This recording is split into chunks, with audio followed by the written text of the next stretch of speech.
Recette de ma mousse au chocolat bien ferme et ultra gourmande, grâce à la technique des blancs d'œufs montés avec quelques gouttes de jus de citron.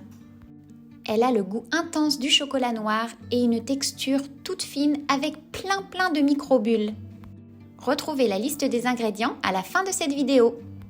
Pour commencer, nous allons avoir besoin de pépites de chocolat noir à 70% minimum, un petit peu de sel, du beurre doux, 4 œufs moyens, quelques gouttes de jus de citron et du sucre complet, ici de la Panela Bio de la marque Coro.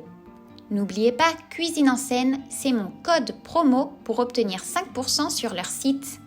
Je vous mets le lien dans la description. Bon, nous allons commencer par séparer le blanc des jaunes. Nous mettons les blancs d'œufs dans un grand saladier et les jaunes, nous les ajoutons à l'autre saladier avec le sucre complet.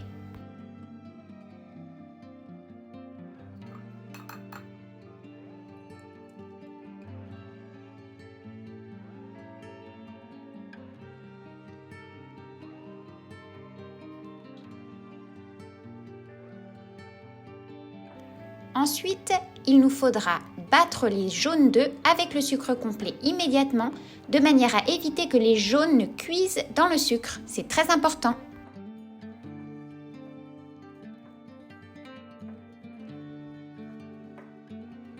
On met ça de côté et ensuite nous allons faire fondre notre chocolat noir avec le sel et le beurre au micro-ondes. Je mets 2 fois 30 secondes puis je remue à l'aide d'une spatule. Mon micro-ondes a une puissance maximum de 750 watts. Si le vôtre a plus de puissance, mettez-le moins longtemps. Je remue bien après 2 fois 30 secondes, puis je remets au micro-ondes environ 30 secondes à 750 watts. Vous verrez que la chaleur résiduelle du bol vous permettra de faire fondre petit à petit les pépites de chocolat. Mélangez bien jusqu'à ce qu'elles soient complètement fondues et que votre mélange soit bien lisse.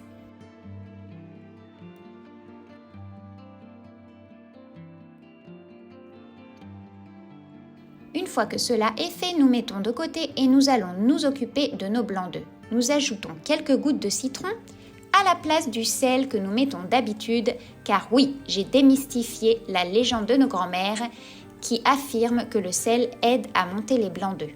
Non, dans notre expérience, nous allons plutôt mettre quelques gouttes de jus de citron qui vont nous permettre d'obtenir des blancs bien serrés et bien fermes. Ici, je vous mets le processus du montage des blancs en accéléré, mais moi j'ai mesuré le temps et j'ai mis à peu près 2 minutes 30, 2 minutes 40 pour avoir des blancs en neige bien fermes.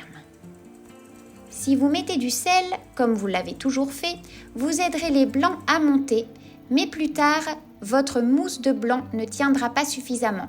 Le sel attire l'eau et sépare l'eau des blancs. Avec les gouttes de jus de citron, nous n'aurons pas les inconvénients que nous donne le sel. Le jus de citron aide les blancs à monter, mais après ne sépare pas l'eau, ce qui fait que nous avons des blancs bien serrés et bien fermes, comme ceci. Maintenant, nous allons mettre de côté notre mousse de blanc pour nous occuper de notre chocolat et de notre sucre mélangé au jaune d'œuf de nouveau. Nous ajoutons le chocolat fondu au jaune d'œuf monté avec le sucre.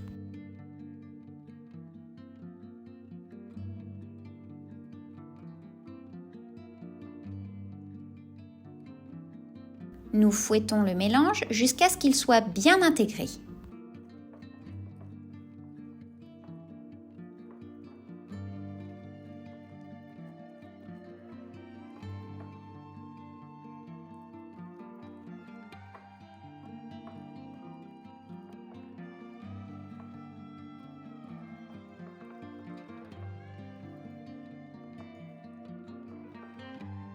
Une fois que le mélange du chocolat et des jaunes d'œufs avec le sucre est bien homogène, nous allons reprendre nos blancs montés, qui seront restés bien fermes grâce au jus de citron, et nous allons les ajouter cuillère après cuillère.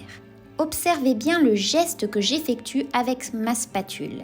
C'est un geste circulaire de haut en bas qui nous permet d'intégrer les blancs au chocolat fondu sans les casser.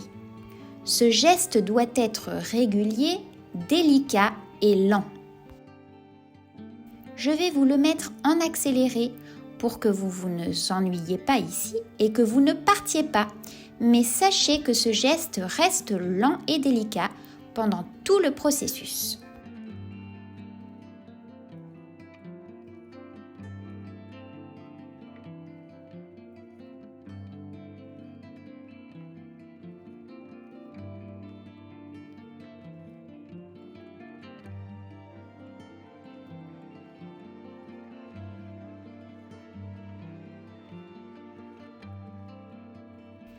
Nous procédons ainsi en ajoutant 2 cuillerées supplémentaires de blanc d'œuf, puis en recommençant à faire notre geste circulaire avec la spatule. Et nous allons faire ceci jusqu'à la fin de nos blancs.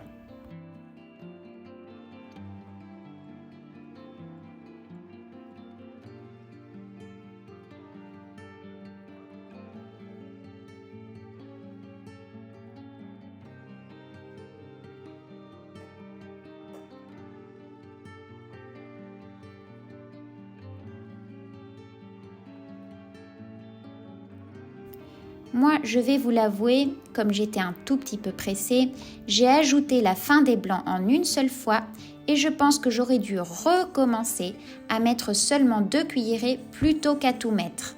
Mais bon, ça, c'est les défauts d'une pâtissière qui court toujours après la montre. Si vous avez le temps, ce que j'espère, ne faites pas comme moi et n'ajoutez que 2 cuillerées au lieu de tout mettre à la fin. Recommencez avec votre geste circulaire jusqu'à terminer vos blancs. Quelles conséquences a eu ma petite erreur ou le fait que je sois pressée sur ma mousse au chocolat? Eh bien, j'ai obtenu une mousse qui est certes ferme et dense, qui aurait pu peut-être être un tout petit peu plus aérienne que ce que vous allez voir sur cette vidéo. Et voilà, ma mousse est terminée. Après, il ne faut pas se mentir et il ne faut pas se leurrer. C'est une mousse qui contient du beurre en une certaine quantité et qui n'est donc pas simplement du chocolat avec des œufs et qui n'est donc pas complètement légère. C'est d'ailleurs pour ça qu'elle est gourmande et qu'elle est assez ferme. Une fois que vous l'avez mise dans 4 beaux ramequins, vous allez les recouvrir de papier d'alu et les mettre au frais jusqu'au lendemain. En sortant votre mousse du frigo, elle aura la texture suivante.